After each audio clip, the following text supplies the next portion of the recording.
Hello, everybody. This is Ying Ting, and welcome back to another episode of 12 Summers.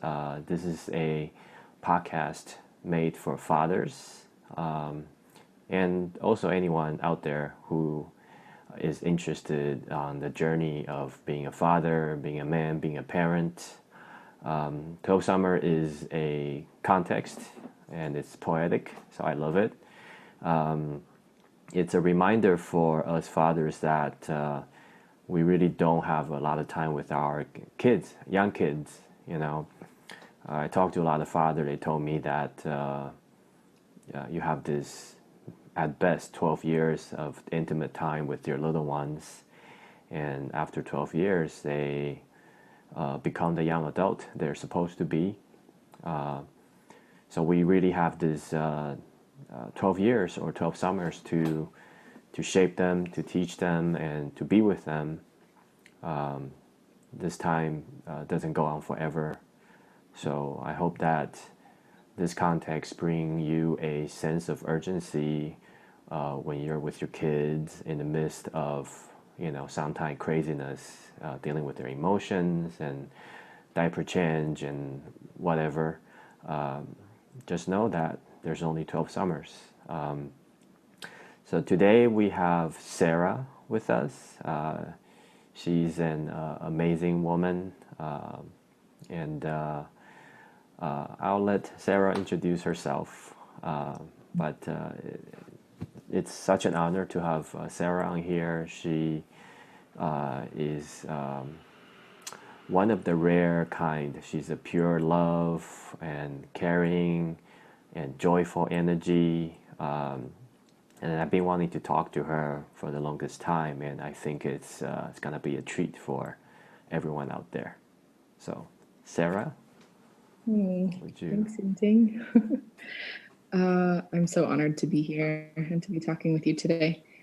I I'm here in Colorado in Boulder, and I grew up here in the mountains and had a really sweet and sacred childhood in in this really beautiful place. And I got to have a really close connection with my father growing up, and I actually live with him now in Colorado. And so yes, that time is short, those 12 summers. And I did wander for a while, but I came back. So so if that's any consolation, that I my dad is so amazing, and I wanted to keep hanging with him. What I do is I'm a musician and an Ayurvedic counselor. So I offer Eastern healing techniques to help people find health and balance in their lives. And I'm a postpartum doula. So I work a lot with women who have just had their babies, and help hold the family in health and grounding when right after that very intense time of birth. And a lot of times parents are a bit distraught and unknowing what to do and how to take care of themselves. And so that's what I do. I show up and I take care of the mothers, and so the mothers can take care of the baby. And so, and so then the fathers can have their role in more alignment. That if I believe that if the mother is taken care of, then everything is taken care of. It makes everybody's job easier. Then the partner can show up easier. Then the baby will be just more nourished and taken care of. And so that ripples out into the community as well. When a family is balanced and healthy, then the whole community can be a little more radiant because of that. So much of the work that I do is with families, and it always has been.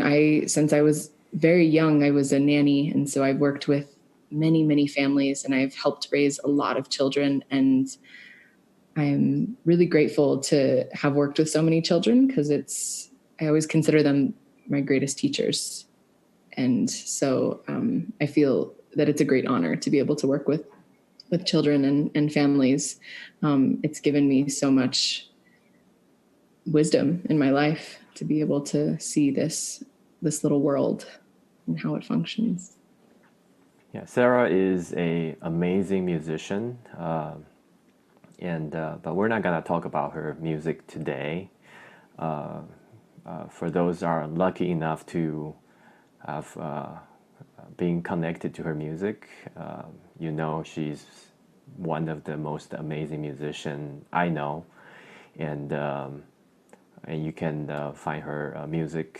We can go into that later, so you can find her music.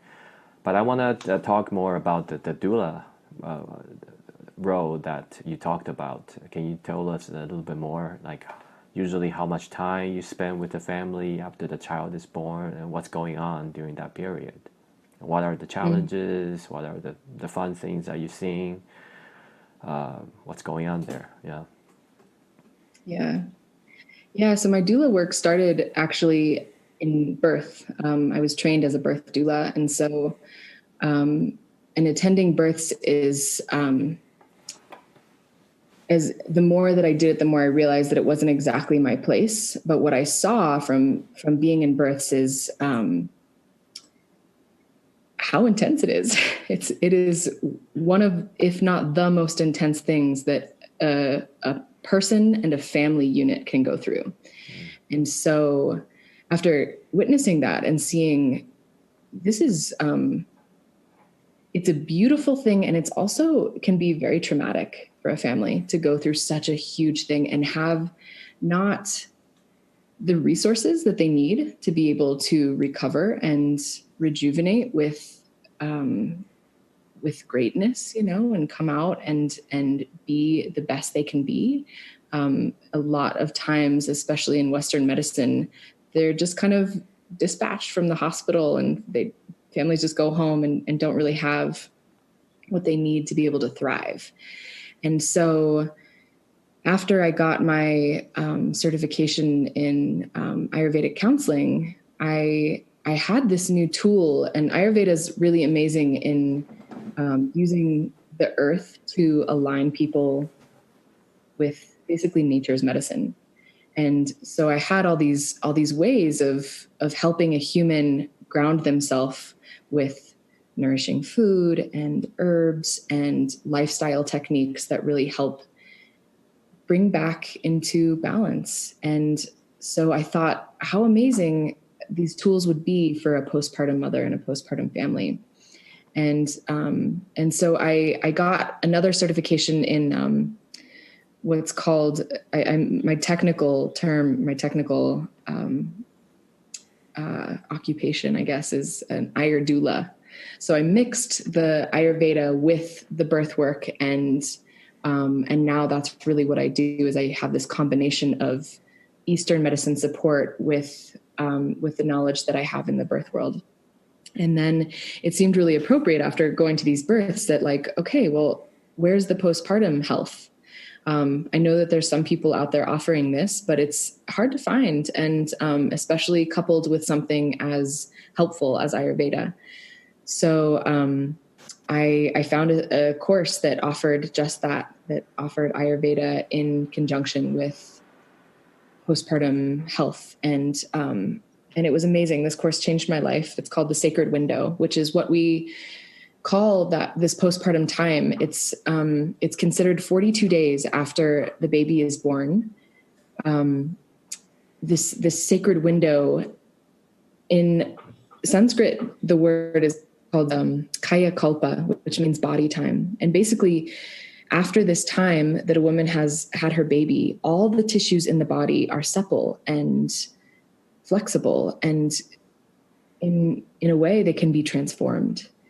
And so it's a pivotal time for the mother in her physical and energetic being that she can actually change. So this means that if a mother has perhaps had some sort of a disease process before she went into her labor, because the tissues are so malleable, this disease process can be reversed in these 42 days. That's why it's called a sacred window. It's a really, really special, powerful time. On the other hand, if she's not well cared for, and if everything goes even more out of balance than it already has been because of the birth, then it can create disease process that wasn't there before, and that can be perpetuated for the rest of her life. So for me, I consider postpartum care preventative health care. It's a big deal to me that we're not just going in and cooking and cleaning for a mother. I'm going in and offering a support system that will last her a lifetime and offer balance and healing for her body that is not only preventative, but can heal deep things that are going on. So I get really passionate. I get really jazzed about this work because it seems so valuable to me. And it's hard to think that it's such a rare thing that mothers can access this. So I'm doing my best in the world to make it not rare, to make it easy for mothers to be able to have the care they need, to be able to take care of themselves, take care of their child, take care of their family. And the way that I see it, this is how I get to change the world. This is how I get to offer some magic and medicine to this world and this time. And like I said, if we support the mother, then we're supporting a whole entire community. So it feels really important to me. And to answer your question about what this looks like, what the care looks like, so I'm there for those 42 days, and the idea is that we want as little movement from the mother as possible. So really, this looks like 42 days of mostly bed rest, which, at least in the communities that I'm involved in, I just don't see that very often. I don't see mothers going into their home with their baby and just sleeping a lot. I see a lot of mothers getting outside and getting their jogging strollers and going for runs. And that's exactly the opposite of what I would recommend, because, I mean, think about it. There's in her body, there's this gigantic space where there once was a human. And that space is, we call vata in Ayurveda, and it's the air element. And so as that air element, if it gets bigger and moves around the body, that's ultimately what can create more disease. It's very light and dry and mobile. And so that quality can be really helpful if we're trying to get motivated and move and be creative. But when we're trying to heal, it's not exactly, it doesn't exactly bring the qualities of healing that we need. We need this grounding, this heavy, oily, and quiet. And so that's really what I'm going in and doing. I'm bringing all of those qualities to this mother and this family. So that looks a lot like I'm cooking. I'm making nourishing meals that are very oily and heavy and usually very sweet, because that's another thing that combats that light dryness. And it's a lot of porridges and really, really well-cooked things. Everything's warm. We're really just avoiding cold and mobility. And so, I'm doing everything so that she doesn't have to. So this means that she really is in bed all the time. She's sleeping when her baby sleeps. She's feeding a lot. And it's great if partner can join her in that, which isn't always the case, but more, what's more important is that she's really taking this time to cocoon and be in herself with her baby and have that time to bond and connect. And when she's creating that space, it's so much easier for the partner to come in and join that space, connection and warmth, instead of having tension, and that makes everything harder for everyone to connect with each other. So, part of what I do is an oil massage that's an Ayurvedic practice as well, called Abhyanga. And so I basically just put as much oil onto and into her body as possible, giving her that weight. And a lot of herbal baths and teas and tonics and all sorts of things that are basically just bringing this tonification, this rejuvenation. It's helping bring the tissues back to their home in a sweet and happy place. back to the way that they want to be in that's that's aligned with the body's health. That's beautiful and profound work. I can see your work has a long-term ripple effect for the whole family, not just the mom, but for the kids, for the husband, for the family, for generations actually. Healthy mom, healthy family. Happy mom, happy family too. Yes. So thank you for doing that, and I think from what I know, that people are not doing this kind of work or not aware of these kind of work in the States. And the lucky ones will get this kind of service. Like my culture, like where I come from, we also have something similar to this, and it's also it's like a Chinese medicine philosophy too. We basically doing almost everything the same. So the women are bedridden for like a month or so, and they're not encouraged to do any heavy lifting or moving around, or because when women are pregnant, certain hormones are secreted for the joints to be loosened up, so the baby can come out of the limited space in the pelvic area. So if a woman resume exercise or start doing weight, their joints can get misaligned during that period of time, that sacred window you're talking about. So when my wife gave birth, we actually went back to Taiwan, and we have those like recuperation center where mom can check in and just being washed over for a month, and food will be served, and basically they're well taken care of.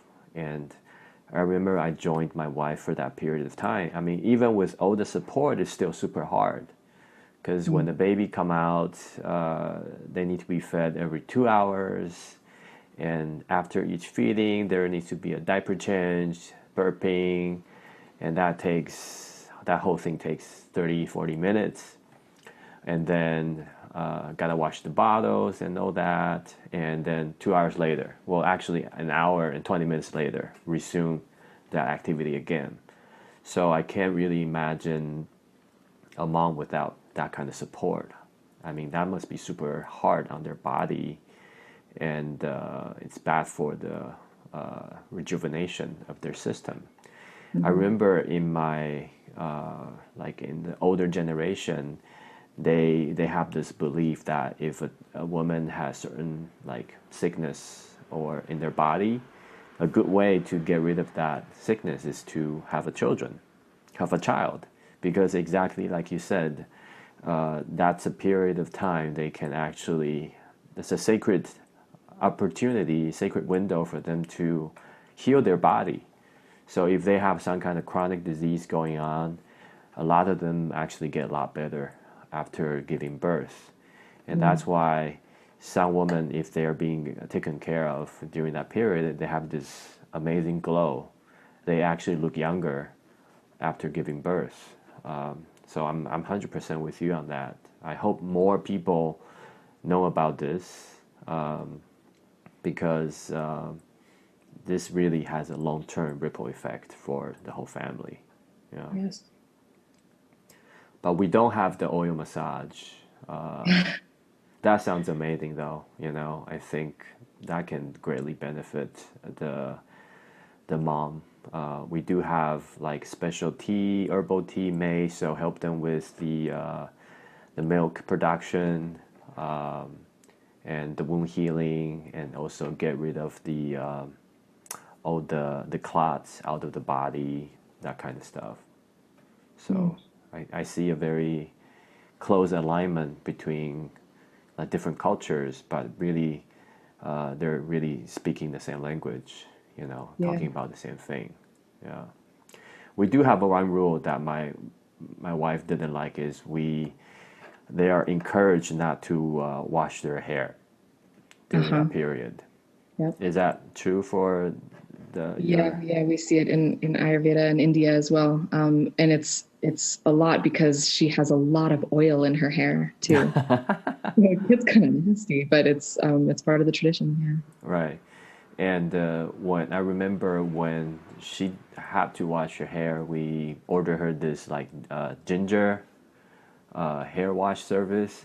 So actually leave her scalp warm and Yeah. so the cold air doesn't get in because we do believe that the Chinese medicine believe that if they get too much coldness into their head, they'll have headaches and other kind of long term or will show up later in their life. Yeah. So yeah, Yeah, she. it's that same thing I was talking about too. The cold quality, just like the light and the dry qualities, are exactly what perpetuates Mm, um, that that kind of sickness in the body, the air quality we don't want in the body at post birth. We want to pacify that as much as possible. So it's Chinese medicine works very similar with that. yeah. So for the listeners out there, if you're planning to have another baby, contact Sarah or consult her for maybe a similar service in your area because I think this is important work. I remember another thing we did was we saved her a placenta, Mm-hmm. and we have like the Chinese medicine doctor processed her placenta and made it into little pills for her to take, and also Chinese medicine is a lot about qi or that internal energy. It Mm-hmm. helps her to regenerate that faster. So I also see a pretty amazing effect with taking that as a medicine. My friends in the Bay Area in Northern California actually told me about it,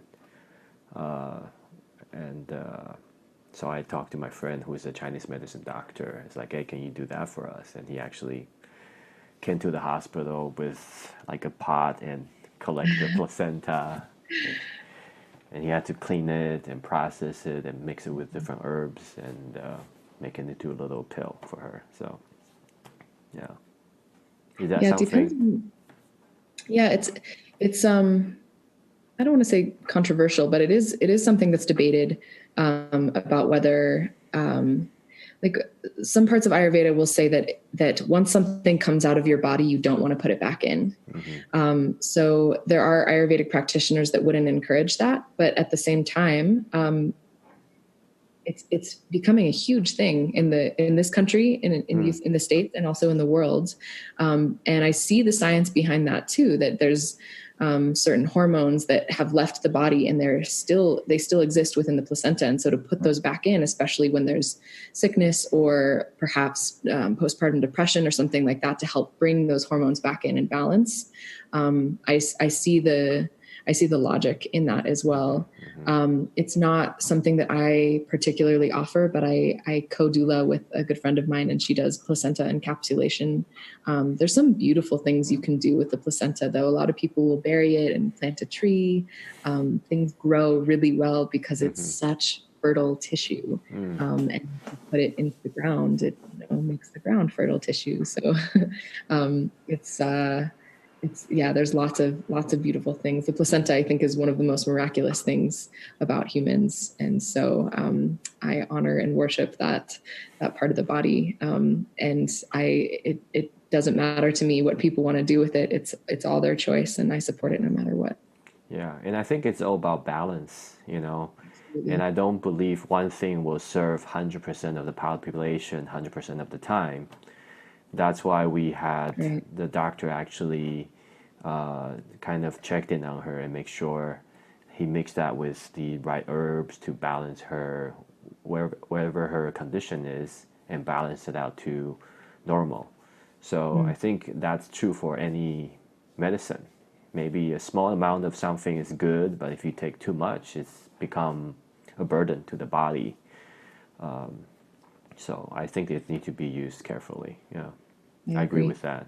Yeah. Yeah, definitely. I'd love to speak to also. I really love hearing you talk about how postpartum goes in your culture, and And what I've noticed in the time that I've been studying this is that if you go to pretty much any older culture anywhere around the world, in most of the cultures in Asia and in Africa, in South America and Mexico, in these more ancient cultures, you'll find a postpartum practice pretty much across the board, and they're all quite similar. They're all about 30 to 40, sometimes a little over 40 days. And they're all about warmth and rest and quiet. And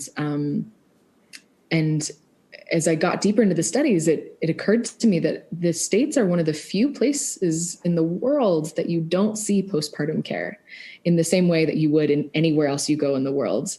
That women aren't encouraged to eat warm soups, whereas in any other culture, you'd see some sort of a porridge, some sort of a warm soup. I think there's a seaweed soup that's really, I can't remember the name of it. In Ayurveda, we call it kanji, which is a pretty universal type of rice soup that you'll see given to women because it's simple to digest, which is huge because the digestive fires have been pretty much turned off in a lot of ways after birth. So we need the simplicity, we need the heaviness, we need the warmth, and like leave out all complexities. That means that even vegetables, which we're like, eat your vegetables. There's about like 2 weeks after postpartum, after a baby comes, that vegetables are just too complex for the system. So women, that come out of the hospital and or out of their birth experience and are eating salads, it's like nobody told them that that's probably the absolute worst thing that they can put in their body. Their body cannot digest it. And then there's a lot of issues around constipation and things moving in the body, and everything's just kind of stuck. And we want to help lubricate that and help things move and help things settle instead of kind of perpetuating that coldness. And so I'm fascinated by that, honestly, that there's so many cultures around the world that do pretty much the same thing across the board. Yeah. And the States is the one place that doesn't, for the most part. Yeah. I remember they used a lot of like sesame oil and ginger in the cooking, so same thing, like heavy stuff, oil, warm stuff like ginger, turmeric. It's all good for that period of time. And help with the mom's milk production too.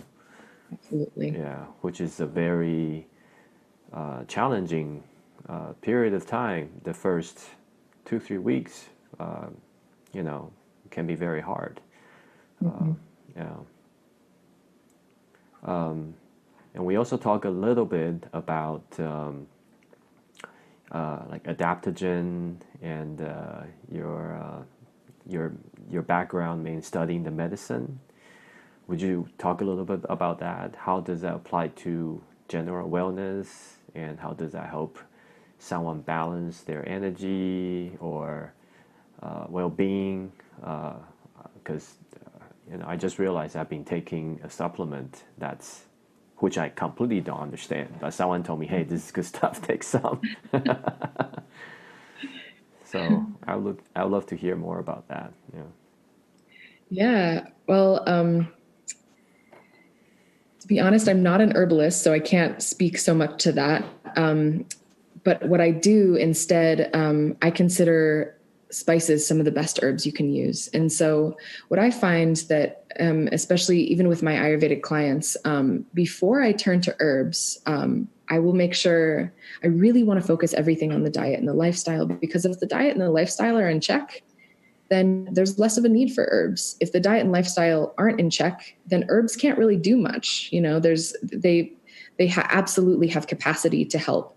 But if everything else is out of balance and continues to stay out of balance, it makes it so much harder for these big, beautiful plant medicines to come in and actually do their job.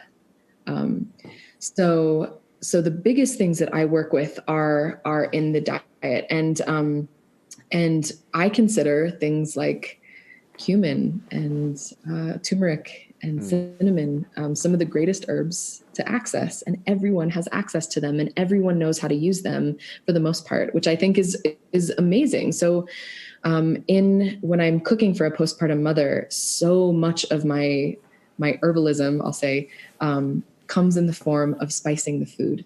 And so a well-spiced kanji, or well-spiced soup of some kind, is one of the greatest things we can give to a mother. And for a mother, one of the greatest spices we work with is black pepper, which everyone has in their kitchen. Everyone has salt and black pepper. I would use a lot less salt, if any, for a mother, especially in the first 5 days. But that black pepper has that sharp and hot quality that can penetrate the air quality really well. And so it's a great one to use postpartum.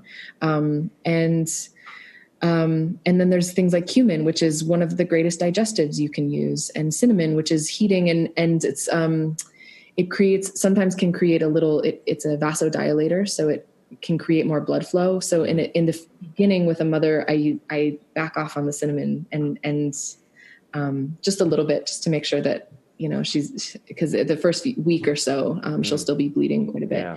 And so I just want to make sure we're not pushing any more of that.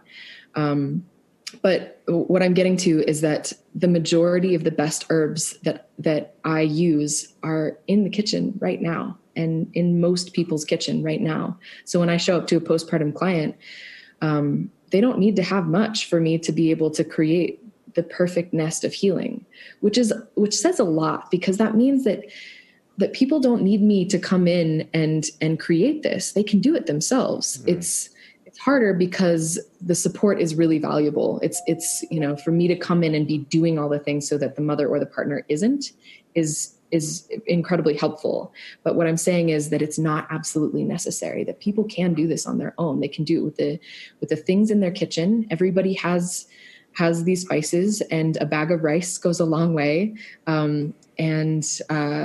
Everything is so simple. So what I'm trying to do right now, because of the quarantine that's going on, I'm not actually able to get into people's homes right now. And that has created this new way that I'm offering my services, which have to be like this. I'm sitting with women on the computer and explaining to them, okay, these are the spices you want to be putting. I'm more explaining to their partners, because their partners are who I want to be cooking for them, or mother-in-law, or, whoever else is in the house, whoever else can be there. Do you have these spices? Do you have a big pot? Here's how much water to use, put a cup of rice in there. And I'm just explaining how to do that. I'm explaining how to do the massage. And the truth is that all of these things can be done on their own.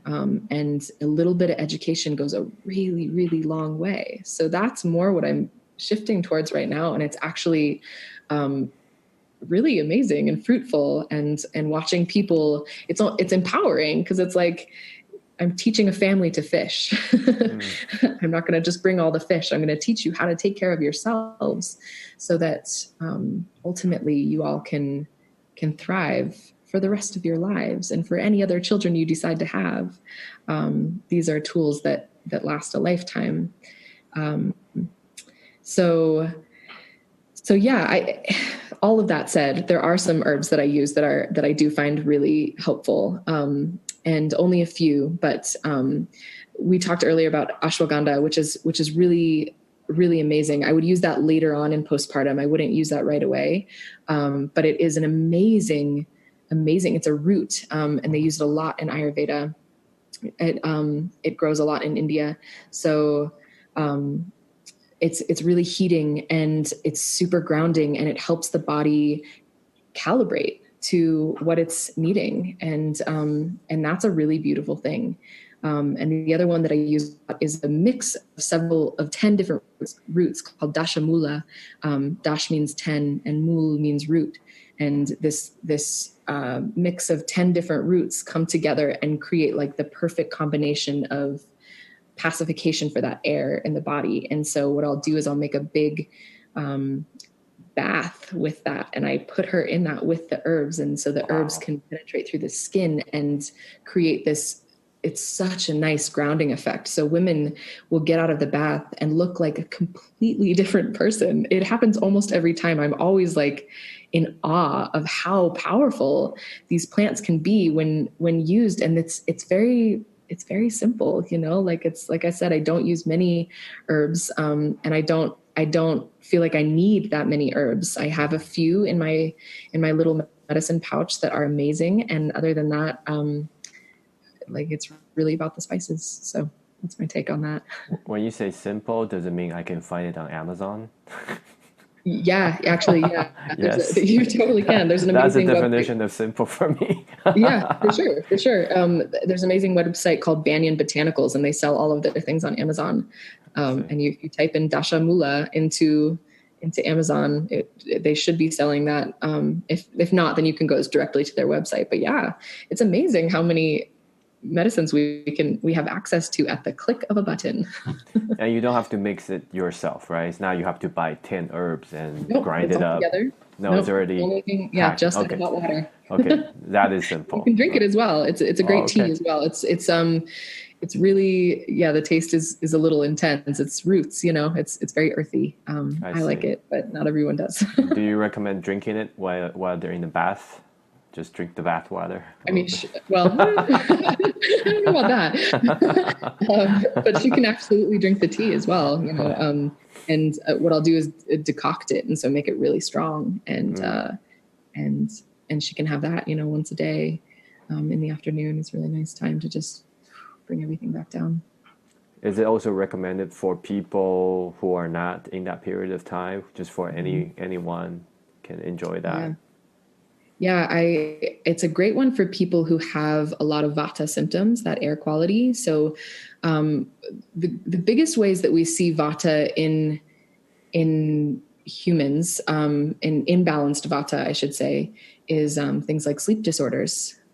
Because that air quality creates, you know, this kind of buzz. That's where anxiety comes from, where people like just kind of feel like they need to move. There's like sometimes like a low grade like shakiness, and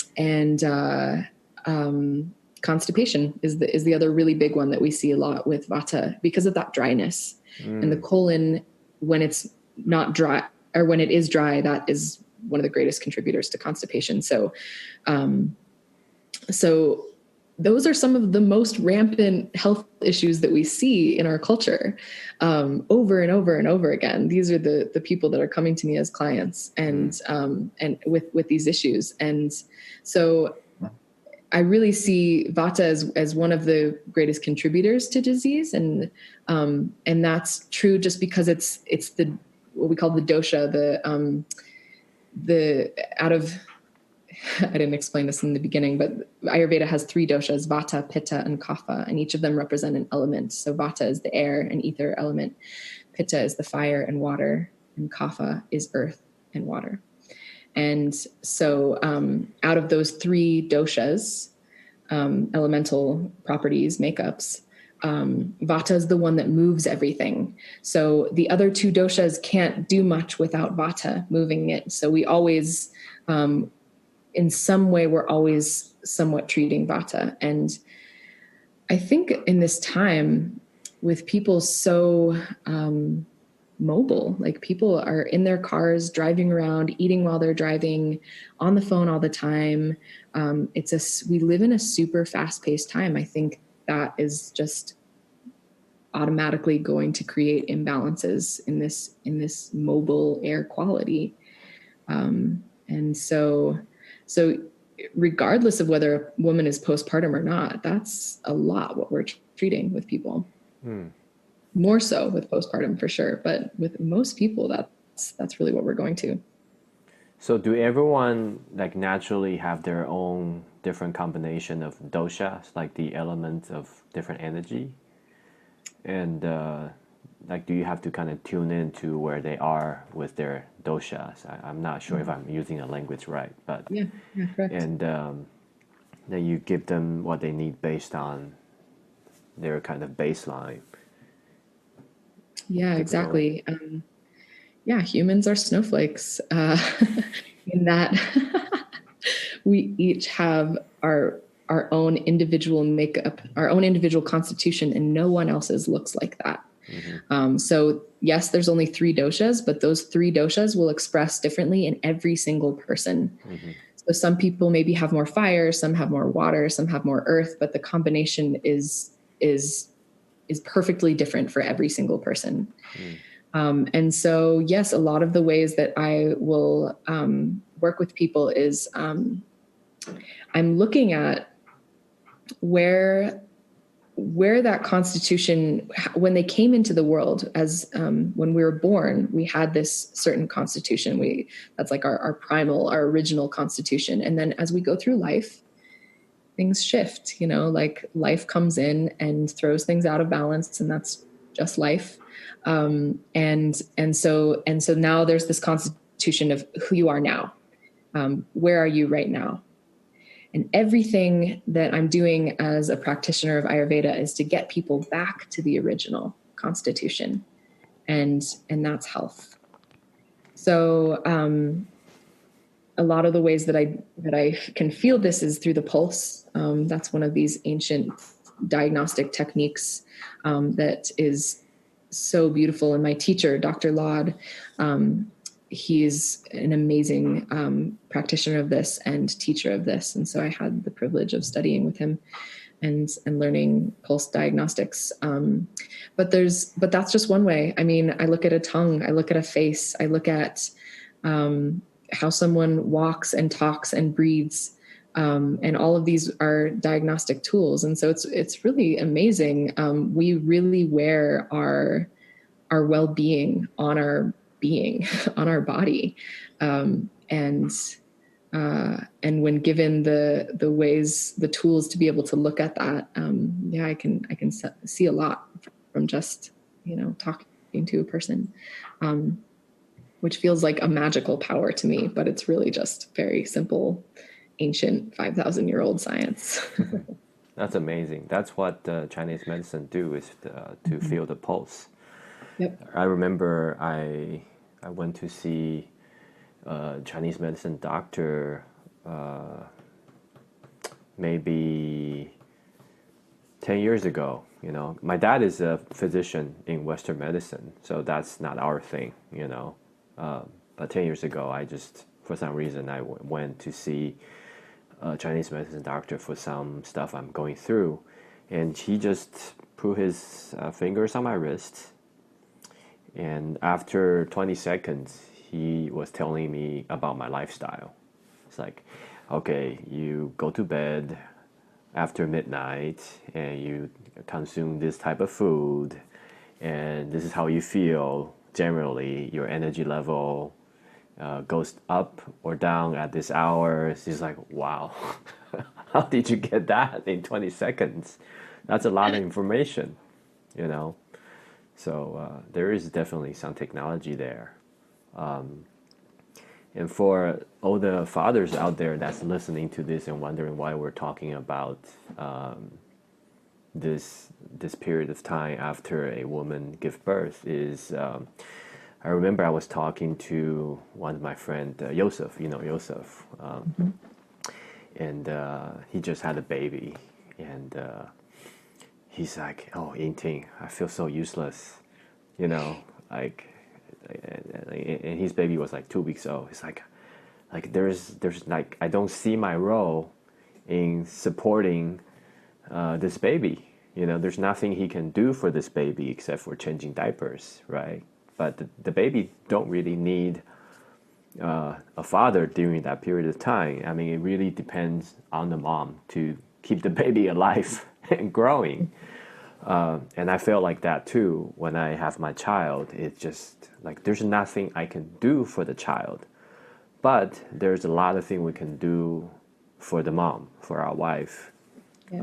And if we do that, if we do everything that Sarah just laid out, and we support her through that period, and she become healthier, stronger, she will recover faster, and the baby is getting more caring for the mom, it really just benefit the whole family, and for many years to come. If the mom is healthy and strong and recover faster, and she's in better mood, I mean, imagine the benefit for the child and for the whole family and for the husband too. So that's what we're talking about. This is really got to pay attention to that, short period. We're talking about 12 summers for the kid, but for the mom that just gave birth, it's really like Sarah said, it's like 40 days, Mm-hmm. right? So really pay attention in those 40 days and make sure they're taken care of, because at the end of the day, as the man of the house, you get all the benefit when you take care of the mom, Mm. because you see your children thrive, your woman thrive, your family thrive. I mean, you'll be the one that's getting all the benefit, and that's when we can be honorable with all the effort that women are putting in through the birth process. Basically, it's a big traumatic period for the mom. I mean, imagine that the trauma she's going through childbirth, and she still have to keep the baby alive, produce milk and produce nutrient, out of her fragile body at the first few days. I don't know any man. I mean, like a man can go to battles and fight and bleed, but I don't know if any man can be bleeding and still keep a children alive while producing milk. I mean, just not. That's not in our biology, right? But we gotta honor like the powerful woman that they can do that in that period and do our best to support them. And today we're giving you a tool and the information and education how you can do that better, instead of just blindly go in and say, okay, what do you need? Okay, you want me to change the diapers? You want me to do the dish? I mean, there's a lot can be done in that period if you have this knowledge and information. So you're welcome for all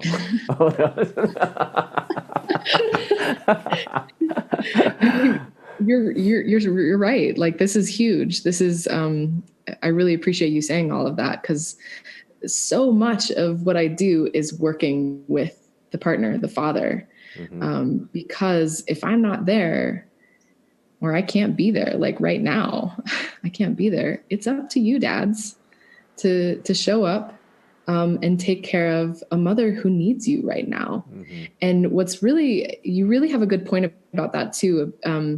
Those first 40 days, and even like the first year, especially if a woman is breastfeeding, the baby is usually with her. And that's Mm-hmm. just kind of how it goes, and there's a lot, like at night, I hear a lot of, the man gets to sleep at night and mama is up all night breastfeeding. And there's sometimes some points of tension in relationship because of that in the beginning. And it's also kind of, if she's breastfeeding and there's no bottle involved, and that's just kind of how it's going to go in the beginning. Mm-hmm. Mm-hmm. And then later, the father's role becomes pretty clear too. When playtime starts to show up, when baby's walking, and it does shift. It does shift. But in that beginning time, in my opinion, in the ways that I've seen the most health and balance brought to a family, is when the partner, the father, is taking care of mother so that mother can take care of baby. And that's kind of the cascade of how that works in the way that I've seen in the best ways. Exactly, 100% agree. And I think for a lot of men or father, it's not like they're not willing to do the work, Mm. but they don't know what to do. Right. Because there's a lack of education or information that's available to fathers or the partners, that they just don't know what to do besides changing diapers and washing dishes and rinsing the bottles and all that. But based on what we talk about today, there's really a lot can be done and to take care of the woman during that period. And I think with this information, it should be empowering, because now you know what to do. You know what your options there is, and I think when we do that coming from a service context, it actually feels good. It feels great to know that we play an important role in this. We're not just a supporting role, but it's actually an active role that's contributing to the well-being of your own family. So again, you're welcome.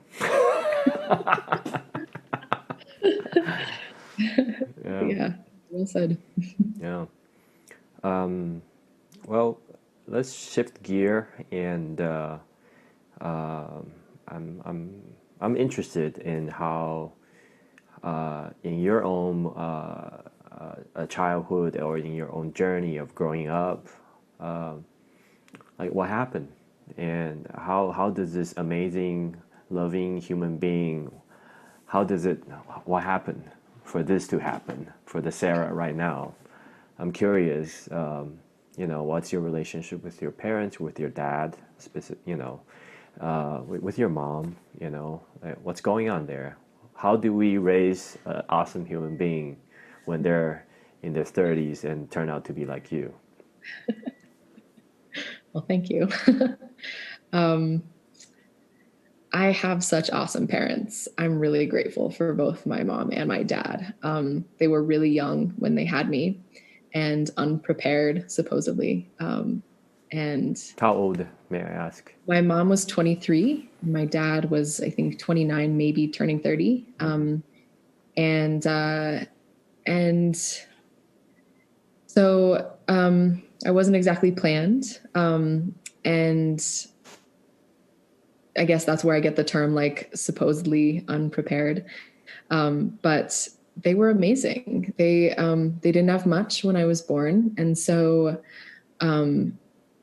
what I really appreciate about my childhood is that I was they continued to turn me back to nature when it was like there's nothing to do. There was little toys to play with. We just didn't have much. We had little means, and we lived in this little mountain cabin. And so the thing to do was go outside and play. And I feel really fortunate. I have a little sister too, and she was and is my best friend. And so we just got set loose in the mountains, a lot of times barefoot and walking around on pine needles. And just we were tough kids, but also really soft, just like nature. We were really aligned and in tune with the cycles. And we loved our snow days and we loved our summer times. And yeah, I think that's one of the greatest gifts a parent can give a child is making them go outside, especially right now, because a lot of kids, because they're screens, and screens are really, really enticing and addictive. And I've worked with a lot of kids who have a really hard time leaving the screen, and it usually involves some sort of a tantrum. There's a lot of behavior things that are coming along with screens now. I think they're definitely creating a different kind of wiring, and whereas nature is so valuable in creating that balance and that grounding that is valuable for everything in life.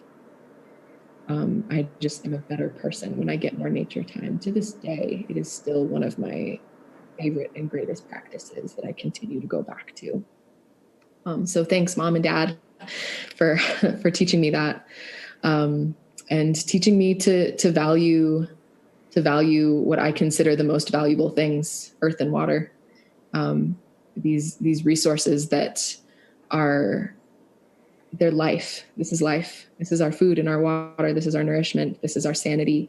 And teaching me to value that instead of plastic toys and screens. It's so amazing that I learned that at a young age and and I will teach my children that someday. And I continue to pass that on to other children as well, because it seems like the most valuable thing we can give our kids.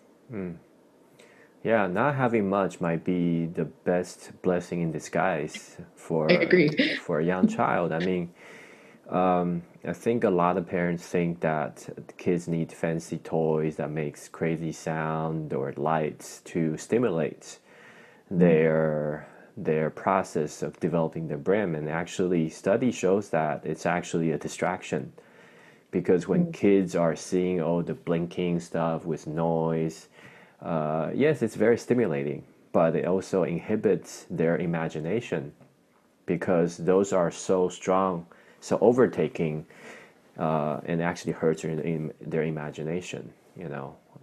So, like, maybe not having much is the best thing for the kids because when you turn on TV or give them all those toys that make sounds, it's become too much, you know. And you might think that letting them watch cartoon will stimulate their brain. No, actually, now all they think about is those cartoon characters, except they can come up with their own thing, their own little creatures in their head, their own imagination with different colors. And now they're all fixed upon the stuff you presented to them. I remember when my son, well, still, it's true that we gave him toys. He'll play with the toys for about an hour and never touch it again. But he'll play with the boxes, the Amazon boxes that came with it for weeks, you know.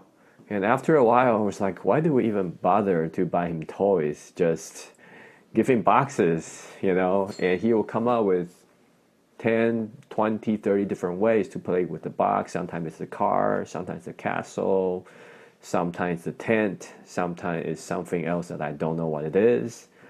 But he can have fun with those boxes for weeks.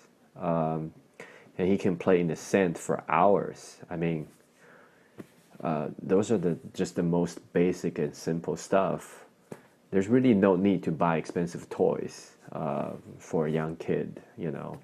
And I read a study where they show that some parents think that watching certain programs on TV is good for the kid, but there's actually studies to show that before a kid is 3 years old, there's absolutely no benefit to watch TV, no benefit at all.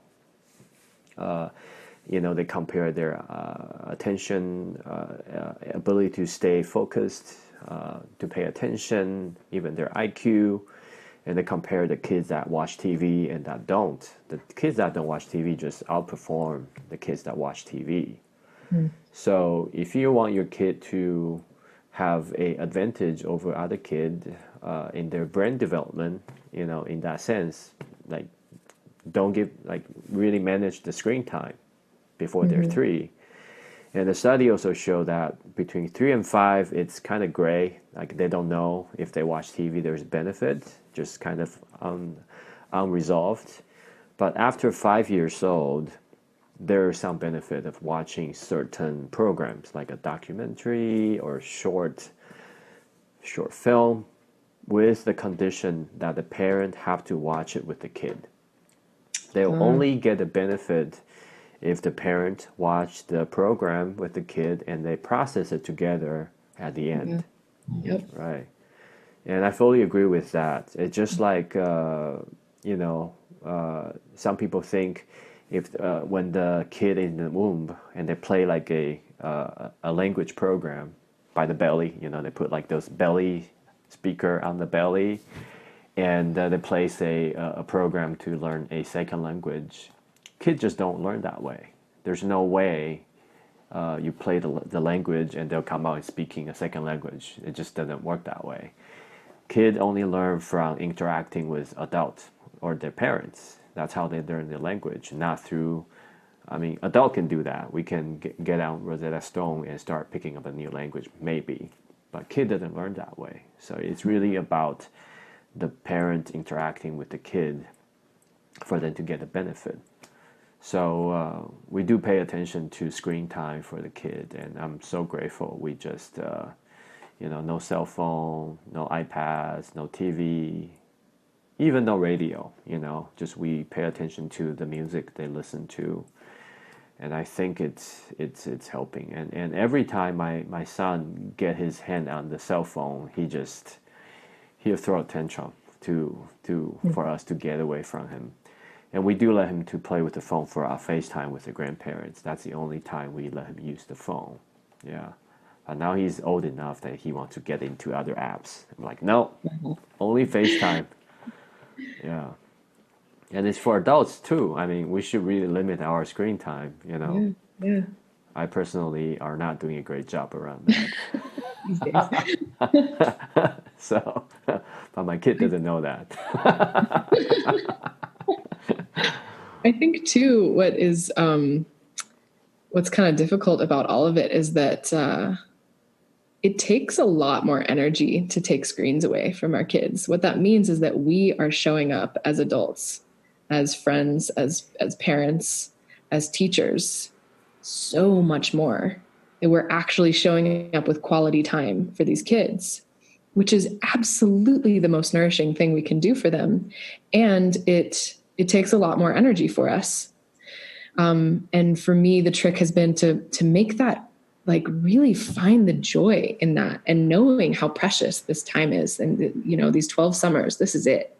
And I love this concept, Yinting, because it really does bring the notion that, like, this is going to end like that, and then it's over, and this is all you get. So if you're putting your kids in front of screens all day, you're missing a lot, and so are they, because that quality time is, in my opinion, the greatest gift we can give kids besides nature. And that is how we build relationships. That's how we know how to have secure relationships, is by understanding the quality time that we have with our parents, or with nature. And so this is huge for me. This is really huge. And I'm grateful that I learned a lot of that at a young age too. Because yeah, my parents were working hard. They were working hard to give us what we needed, but also to be around. And I think one big takeaway from all of this, that we see a lot with parents, is like, I have to, buy all the toys. I have to work hard so I can bring home all these things, and they have to have the best of everything. And it's like, that's, to me, seems not as fruitful at all as them not having all of those toys, and you as a parent just showing up for your kid, taking them outside and throwing a ball. That's it. And yes, that takes more energy, but in the end, that is so much more important than them having a bunch of plastic toys that they play with for an hour and then play with the Amazon box. Exactly. Yeah, and it saves you money too. Now you have the freedom not to buy the new Yeah, toys. exactly. Just go to a park and bring home some branches, some pine cones, and just give it to the kid. And they will come up Yeah. with some fun game, I promise you, if they are bored enough. They will Yeah. eventually come up with a fun way to play with those for days. And I think Mm-hmm. another important thing is, like, sometimes the parents are busy and we're tired, and that's all okay. And I think another thing is we need to be able to hold a space for the kid to be bored. Someone told me that the biggest gift you can give a kid is boredom, because when they are bored, they will come up with something fun, by themselves, providing that they have the Amazon boxes, the branches and pine cones and the wooden blocks. They will come up with something fun themselves. They'll go inside. They will start to be with their imagination. They will be with their maybe spirituality, even at a young age. They will be with themselves, and we gotta be able to hold that space for them to be a little bored, and not worry about entertaining them the whole time, you know, and and also watch out for the nutrition. Don't feed them too much sugar, you know, or sugar. That's so much in just everywhere. I think Mm-hmm. that's also something important elements that like watch out for the nutrition for the kid. When we feed them too much artificial food, sugar, they're just gonna go crazy, and we can't blame them, right? I mean, do you see that with the Definitely. nutrition for the kid and all that? Yeah. Yeah, I think it's huge. That's huge. And kids, their wiring is, they just have a lot of energy. They just do. That's part of being a kid. And so sometimes that grounding food that we'd give postpartum mothers is also helpful for kids, to ground that energy that's wiry and intense. So well-cooked foods is really what I think is important for kids. Of course, yeah, get your fruits and veggies, but I think to cook meals as much as possible is really important, and something that we're missing a lot in our culture as well, with so much fast food and so many options for eating out, which is great and nice, and you can get plenty of healthy food eating out. But there's something really special about going home and cooking for your family and putting your love into your meal and making a warm meal for everyone to sit down and eat together. I think that is a key to success for a lot of families. Yeah. And I think just eating, like cooking a nice meal for yourself is also a good thing. Mm-hmm. Definitely. Eating healthy, nutritious food. I remember the time I was not healthy, and I remember I was just, I was a little, I was not a little, I was overweight, And the crazy thing is, my BMI was normal according to the Western medicine standards, right? And I'm well within the range of BMI, and but I just feel like shit every day. I was maybe 190 pounds, and I have like 35% body fat. And I remember I come home one day. My son was 6 months old. He was not moving around yet. He's still kind of laying on the ground. And I came home. I just feel so tired, and I'm tired every day. And the first thing I have to do after driving 40 minutes from work home is to find a couch and lie down. I remember on the couch I was watching my wife taking care of my son, and I was like, holy shit, he's not even walking around or running around, and I'm already out of energy to take care of him. So at that moment I decided I gotta start taking care of my own health. And I've been on this journey of weight loss and taking care of myself, and I talk to so many men who are on a similar journey, and the common element of achieving that goal is you have to take care of the food. Mm-hmm. You have to start from the food. It's not about exercise. Exercise is important, don't get me wrong, but food is the most important one, in my opinion. I mean, I did. I end up losing 35 pounds, mostly 90% from food, not exercise. I mean, exercise actually is super important after you achieve your like a certain body weight and body fat, and you want to keep going. You have to exercise for sure. But at the beginning, I know most of the men who are on that journey, they start by paying attention to the food they're eating, which is a super important piece that, unfortunately, a lot of people don't pay attention to. So I just want to throw that out there and remind everyone, take care of your body, and you'll be able to take care of your family better in that sense. I mean, I still love In-N-Out. Sometimes. Sometimes. But mostly I pay attention to what I eat. Another reason I want to talk to Sara is Sara actually, I think she went through her hero's journey with her health. Would you like to touch a little bit on that, on what you went through with your transformation and how your body went through how was that journey for you, how you heal yourself in a most miraculous and amazing way? I think that's a story, a journey worth sharing with a lot of people out there. Yeah, I'd love to. I love this story. So what brought me to Ayurveda in the first place, what brought me to all of the healing modalities that I have stumbled into along the way, was being really sick myself. And it started when I was in my early 20s, I just started, just things just started not functioning well in my body. Different systems started kind of, yeah, just not working the way that health describes them to work. And so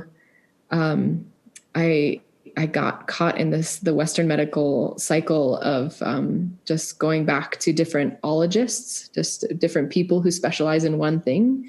And then that person who specializes in one thing said, oh, actually it's another thing. So we're going to send you to another ologist. And so I was seeing all these people who specialize in one thing, which is great. I think it's amazing. And I myself specialize in one thing in postpartum care. But I had yet to find anybody who looked at my organism as a whole. And so people would just keep looking at different systems and then giving me medicine for it. And I just kept getting worse and sicker and sicker and sicker, until finally I was diagnosed with lymphoma, which is a cancer that moves through the lymphatic system. And so, and at that point I'd kind of resigned to the way that allopathic medicine had been treating me. And so I said, I'm going to do something else now. I'm going to try something else because what Western has had to offer me hasn't worked so far. So I'm going to try something else. So I tried a lot of other things. I really started studying with plants, and studying all different kinds of plants, medicines of all kinds, herbs and psychedelics, and just really trying to see what these plants had to offer me as teachers. And I am on my knees in gratitude to the teachers that the plants are for me. I have learned so much from so many different types of plants and the conversations that I've had with so many of them. And so that's been a huge part of my healing. I went to lots of different Eastern modalities as well. I dabbled in Chinese medicine, and then I studied Ayurvedic medicine for years. And I threw myself into meditation practices that ultimately helped me understand that so much of the sickness was rooted in my psyche. And so a lot of it was me having to dig into my psyche and understand the thought cycles that were happening that were not healthy and that were keeping me in a place of sickness.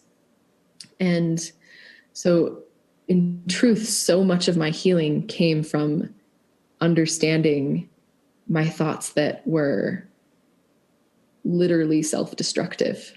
My body was self-destructing, and I could hear the thoughts that were in my mind. What came very clear to me was that those thoughts were directly impacting that self-destruction. And so much of my work was through meditation. And still is. That is an ongoing journey every day.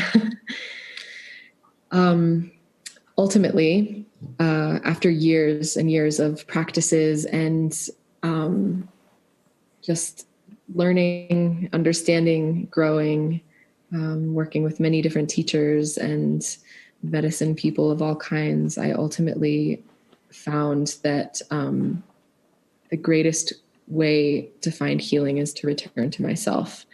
And that maybe doesn't make sense or sounds cheesy, but to me, that means that I had to go from a way of externalizing my life and just reaching outside of myself for happiness and for healing, and learning that I had to come back inside to find that happiness and healing.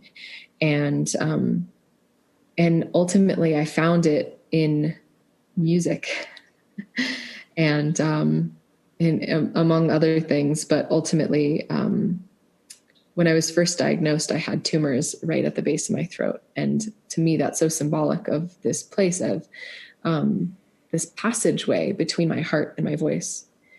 And there was this big block there. And my whole life I had never sang, and I was just terrified of my voice, terrified of singing, terrified of being heard. Ultimately, I think is what it really came down to, is that I didn't want to be seen or heard. Maybe I didn't feel worthy of being seen or heard or felt valuable enough to do that. And that was, again, those self-destructive thoughts. So between changing those thoughts and actually seeing my value and my worth, and that I have something to say, I have something to sing, that is worth being heard. And from that empowering place came a song. And I was years into the walk with the sickness, and had come to my knees many times thinking, this is it, I will just die now. And I was in one of those places of thinking, this is going to take my life. And I was 26 at the time, and was fresh on my feet as an adult, and had graduated college, and was just feeling like, wow, this is it. Like, this is the end. I haven't done anything yet. And feeling like I hadn't really learned how to love yet. Like I had gotten to this place in my life, and it was like, how can I die without having learned how to love? And then the song came. And for me, that was what felt like kind of the first time I ever really fell in love with myself. And that was true love. And after I wrote my first song, it was not long after, maybe a few weeks, maybe a month after I had written that song, that I got a scan, and it had come out completely clean. The cancer was gone, still is. I'm healthy today. And it was like one of these moments of like, oh, that's so miraculous. And at the same time, it's like, of course, of course, that's how I had to heal myself, is to hear myself. I had to sing and listen to myself and actually love it, and actually value myself in that, and see my worth, and see how beautiful I am, and love that, and not care what anybody else thinks about it. And so ultimately, my journey of healing myself from cancer is a journey of self-love and a journey of music. And so to this day, my music is my greatest medicine, right next to plants, but they go together for me often. I sing to plants a lot and with plants, and we're all good friends. But I play music as my form of, it's like taking my daily medicine. I play my daily music. And I love playing for others as well. I feel like I get to get bigger doses for myself when I'm playing for others, and they get to receive too. And so I consider music medicine more than anything else.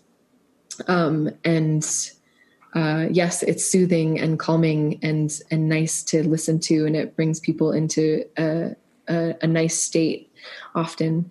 And that's, to me, that's medicine. What else is there? Like, isn't medicine something that makes you feel better?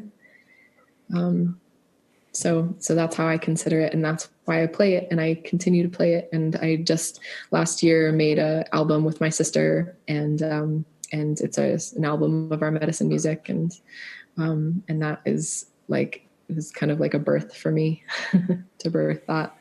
And I will continue to make music and more albums, and play for my friends and my communities, and for births, for deaths, for ceremonies of all kinds, because that's where I think that music comes in so handy as a nice tool for helping people feel and drop and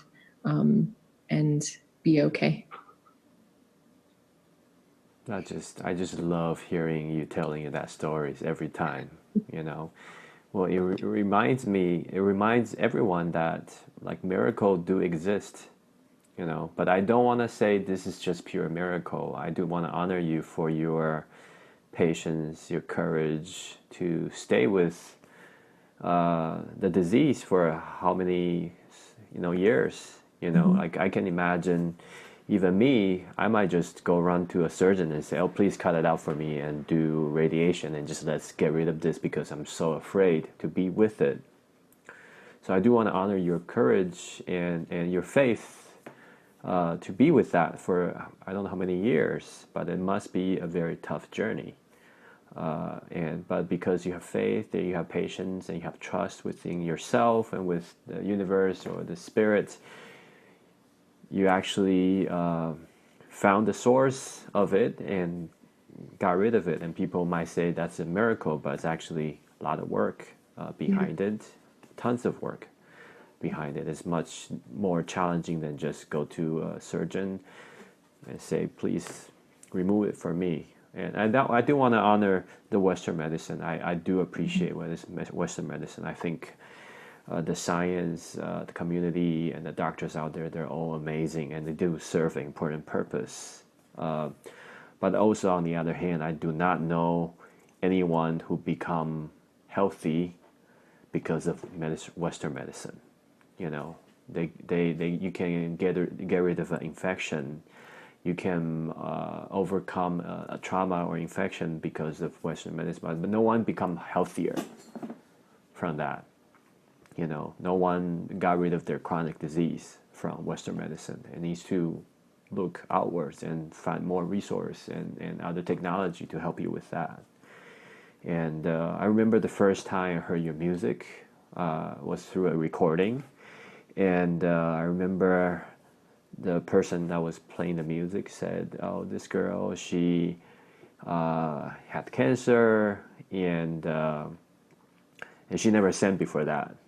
And she decided to make music. And I was like, okay, let's see what the music is like. And boom, the music was played. I was like, holy shit, what was that? It really blew my mind. It blew my mind away. And that was maybe 2 years ago. It was just, I knew you through a recording, and I actually went to the person who was playing the music. I was like, hey, can you send me that music? And of course, he forgot, and I never got the music. And I forgot what the song was about, but it was the Oponopono song you wrote. Such a beautiful piece. And I was, holy shit, this person never played music, and in her like late 20s. Is that right? Right. She started playing music, and she made such amazing, beautiful music. I was blown away. I think that self is also a miracle, you know. And I remember someone told me there's a saying that like someone they go to a shaman to consult for a disease they have, or like cancer or something life-threatening. And the question the shaman always asks is, when did you stop singing and dancing? You know, go back to that moment when you stop singing and dancing, and go to that moment and track backwards and find what happened there. Why did you stop? Right? And I think a lot of things that we're dealing with is our throat chakra or our voice. I mean, we don't have to use like spiritual terms. It's really, how can we be self-expressive, right? How can we let our inner wisdom or courage or words, a voice coming out? That's such an important thing. And I do see in the current society with the crazy hierarchy of the corporate and all that, sometimes we really lose our voice among all this, and we forgot we all came with our voice, our dance, like when we're little kids, that's how we do, singing, dancing around, not afraid being judged, and somehow we lost that along the way. And you're just the perfect example. Now you found your voice, and now the music and healing come through you and go to others. And when you do that, it heals you and heal us that receive the music. That's just a beautiful cycle or a feedback loop that's going on, and I just super appreciate it. And you know, and going back to disease is like, I think one thing that the Western medicine doesn't really talk about is our inner state, our awareness. But if you think about it, it really all makes sense. You know, our body has certain response to stress, right? So in the earlier days, in our ancestor days, they have to deal with like wild animals. Let's say if they're being chased by a tiger or a lion or some wild animal, our body has this amazing ability to shift to a fight or flight state, and it basically shift all the energy to either running away or fighting, and they really suppress at that moment. When that happens, it suppress your immune system, basically suppress anything that will take away your fighting or running ability, right? Basically take away from your healing, take away from other ability to heal your body, because at that moment that doesn't matter. At that moment, your body shouldn't be focusing on fighting a bacteria or virus. No, you gotta run. So all the adrenaline come out and you start running. And so when we're in that fight or flight step, awareness or stage, our body is not recuperating. So with the current environment we're in, a lot of people are always in that state. With the deadlines, with the work, with all that, we're always in flight or flight. And that's when our body starts to deteriorate and doesn't have a chance to recover, right? So I think it's important to have meditation, doing yoga, doing things to be present with ourselves. I did notice something like every time after not every time, but at the beginning phase of my practicing Kundalini Yoga, almost after the end of my Kundalini Yoga class, and it's a beautiful, like every class is beautiful and amazing. I mean, it's challenging. It challenges every muscle and my breathing and all that. And I always end up in a beautiful state, feeling present, strong, healthy, but I always want to in and out after the Kundalini Yoga. And I don't get it. And people that's practicing Kundalini Yoga, there's like, yeah, I don't understand why you want in and out, why you have a craving for in and out after that. And after a while, I realized it because I have this tendency to bring my state back to normal, or my baseline, right? So when I do yoga, I actually raise my baseline. I become more healthy, I'm present, and I'm not just used to that. And I want to bring myself back to the lower state with Coca-Cola, steak, and fries with a lot of ketchup, right? And once I pay attention to that, I start to, oh, that's what I'm doing. And I don't want to go back to that kind of lower vibration or lower state of my well-being. And I go from maybe every time to like every 5 times after Kundalini Yoga class. I want quick in and out. And it's okay. I still get in and out when I want to, but a lot less than before. So it really speaks to what you talk about is our awareness, and that's why I think practices like meditation or prayers or yoga help with that. That's such an important thing to stay healthy. And one trend I've been seeing is a lot of people are starting to do meditation.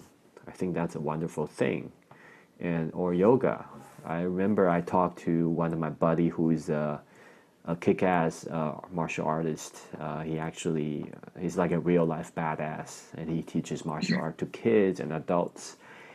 And one day I talked to him. It's like, hey, what is your secret to kind of advance yourself? Because he's already at the master level, and he's like, okay, don't tell anyone, but I found that if I do yoga,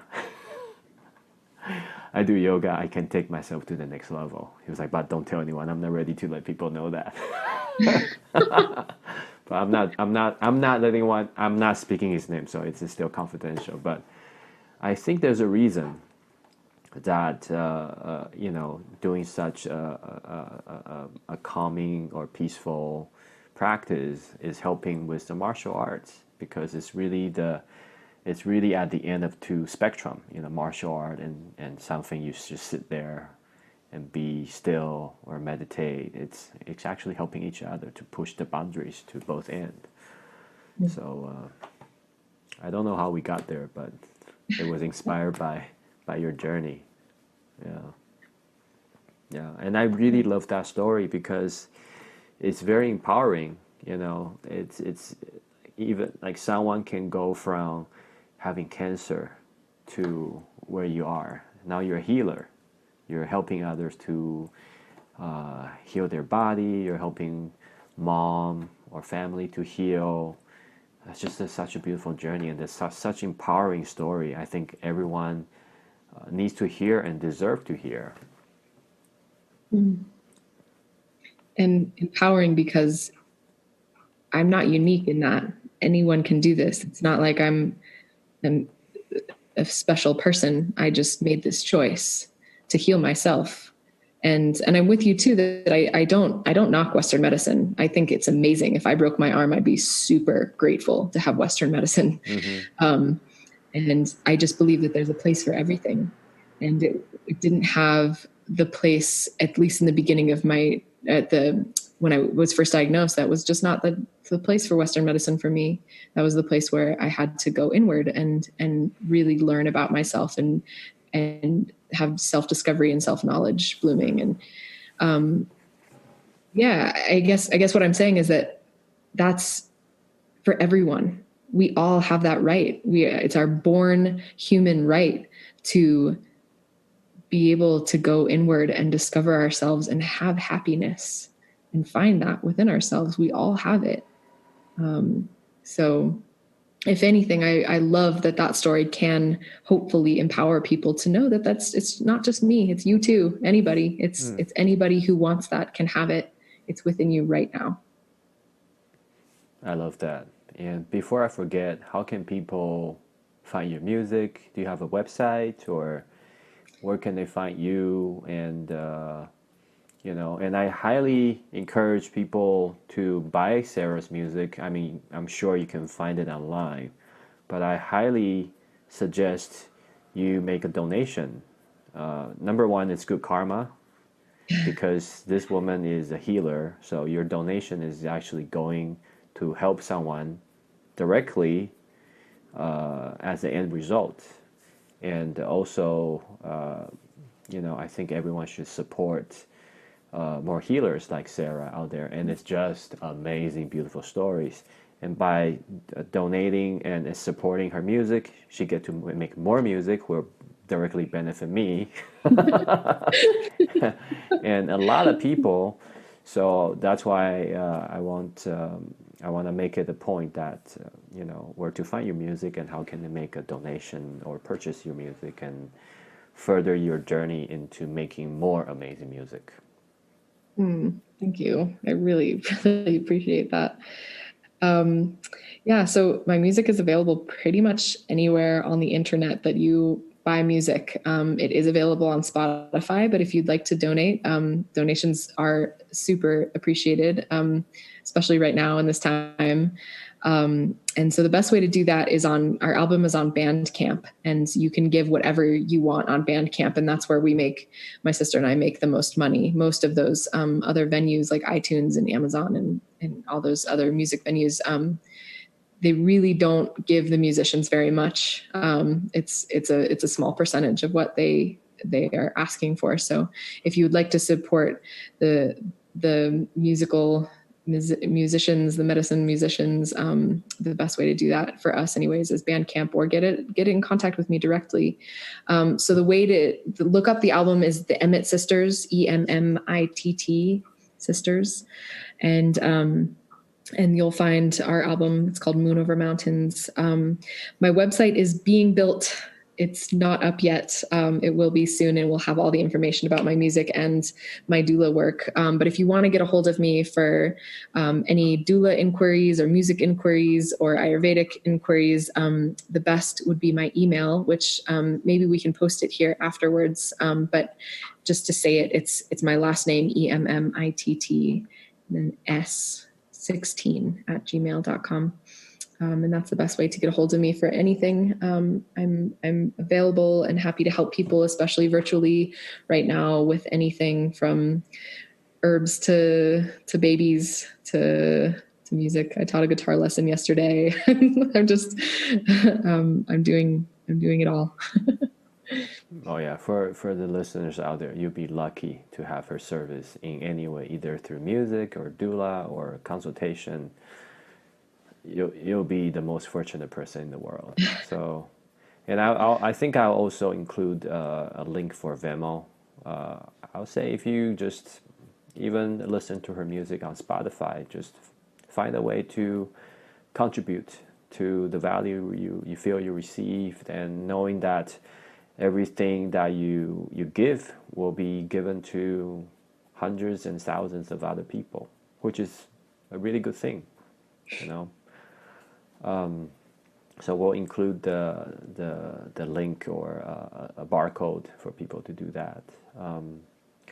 Last thing I want to talk to you about is in this, we're in the midst of the coronavirus pandemic. How are you doing, and how are you kind of going through this period, with what you do, and how are you doing? I'm doing really well, honestly. I think that this has been the best thing for my nervous system that I could possibly ask for, is to just be inside, quiet. And I think it's good for a lot of people in that way, whether they see it or not. This is a reset button, is the way that I see it. This is a time when our whole entire globe is being asked to come inside and find quietude and peace and be with your families and enjoy this life. And yes, there's a lot of fear and a lot of anxiety and a lot of loss right now. And I feel that too. And what's really present for me every day when I wake up is how beautiful, how beautiful this is, even with the loss and the pain, because that's life too. That there is pain and loss in life, and that's part of the feeling that makes us understand that we're alive.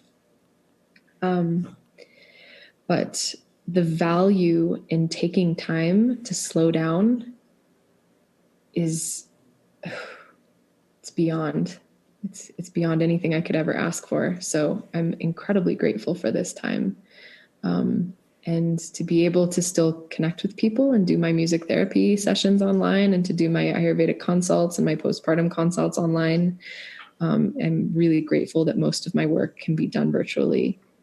But it's really just I'm valuing this really precious time, and hope that others are able to do the same in the midst of the chaos of our potential mindscapes, to be able to value the quiet.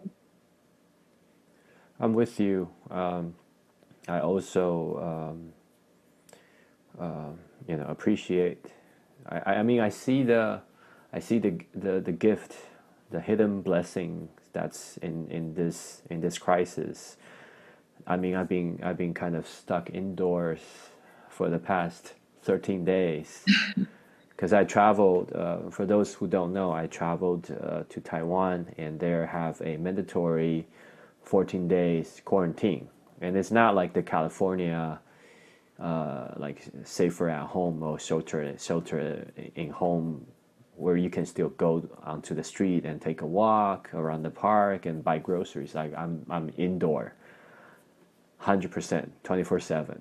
You know, if I go out of the door, there's gonna be I think $30,000 fine. Like it's you can buy a car basically, and the neighbor will snitch on me if I go out. If they see me going out, they'll snitch on me for sure, because everyone is afraid. And I've been just indoors, and I just been embracing the time just to take on meditation. I mean, it's a choice, you know. I can spend my time getting angry at the government, or at whoever I felt cost is, or I can meditate and go inwards and find some peace. And I chose the latter, and it's being actually, I agree with you, it's being a wonderful period, and I've been connecting with people I haven't talked to for a long time, and be a good listener. I mean, there's a lot of people who are in the higher risk group, they're really in fear because not because of dying, but dying alone in the Mm-hmm. hospital. That sucks. Yeah. You know, a lot of people are ready to like they're like, my time will come, and we're ready to go. But with the current situation, they might have to go alone, and that sucks. You know, and it actually already happened to a few friends of mine that their dear ones went to the hospital and they can't go in with them, and they have to maybe go in the last moment, but for the majority of the last part of the journey, they have to face it by themselves, which is really, I can't imagine how scary that is. So, you know, I've been paying attention to all my relationships, you know, with people, with plants, with earth. The air outside is so much better, you know. For Yes. people who don't believe that human activity has such impact on earth, I mean, this is a direct evidence. Just by 2 weeks, I mean 3 weeks shutting down some very minimal human activity, you already see a clear sky. Sea turtles are coming back to the beach and lay eggs. I saw it on the news. There's a panda in a zoo. For the past 10 years, they're trying to have them mate with each other and with zero success. So they have to do it manually. You know, they have to go in and you know, I don't know how to do with the male panda, you know, and get the semens and get the female pregnant. And now the zoo has shutting down and the panda start fucking again. I mean, how amazing is that? For the past 10 years, they're trying everything to encourage the panda to mate. And the panda is like, nah, you know, and that's the most basic instinct for any animal, I believe, is to have sex. And the Mm-hmm. panda is like, no, man, like just with this many people, I just don't feel like it. Even it's the most strongest instinct an animal can have. It's like, nope, I'm not gonna do it for the past 10 years. And now the humans are gone for 3 weeks, like they're fucking. So how amazing is that? You know? You know? That just shows like how human interfere with the ecosystem. I mean, good and bad. I'm not gonna judge. I mean, it sometimes is required, but just pay attention to how we're impacting the system and how the air is being clearing up. I'm grateful. I actually hope people pay attention to this and keep it going. And maybe company will figure it out. We don't really need to fly people to another state to have a face-to-face meeting. Let's just all do Zoom, you know? Mm-hmm. We don't need to fly anything across the Atlantic Ocean to meet in a different continent. Just let's do Zoom, you know, cut the traveling. I don't Yeah. mind. I love staying with my family. Now I have kids. Like, I don't like traveling, but they still feel like a face-to-face is quite, no. It's been proven Zoom can take care of 90% of the stuff. Let's do that more. Yeah. You know, I'm okay with that. I hope people remember this and let's do more Zoom and cut the driving, cut the flying, you know, and and that will be amazing. So, Okay, great. any last thing you want to add to Mm. I just I want to say thank you so much for seeing me and welcoming me here and listening to my story and appreciating me and supporting me. Yinting, you have been an amazing friend and a supporter and a good man in my life, and I truly appreciate you. And I'm so grateful for you that we've come together and that we're connected, and we will be for the end of the days. me too. It's such a blessing to know Sarah, to know you. Yeah, just amazing experience, amazing journey, you know. Mm. And I hope everyone get to know you and experience you through your music, your healing, and that will make me very happy. Yeah. Me too. Yeah. Okay, we're gonna close for today's episode. Uh, Thank you everyone again for your time, your attention, and spending time with us on 12 Summers. And hope there are more happy kids for the next generation and generations to come. Thank you, Sarah. Thank you.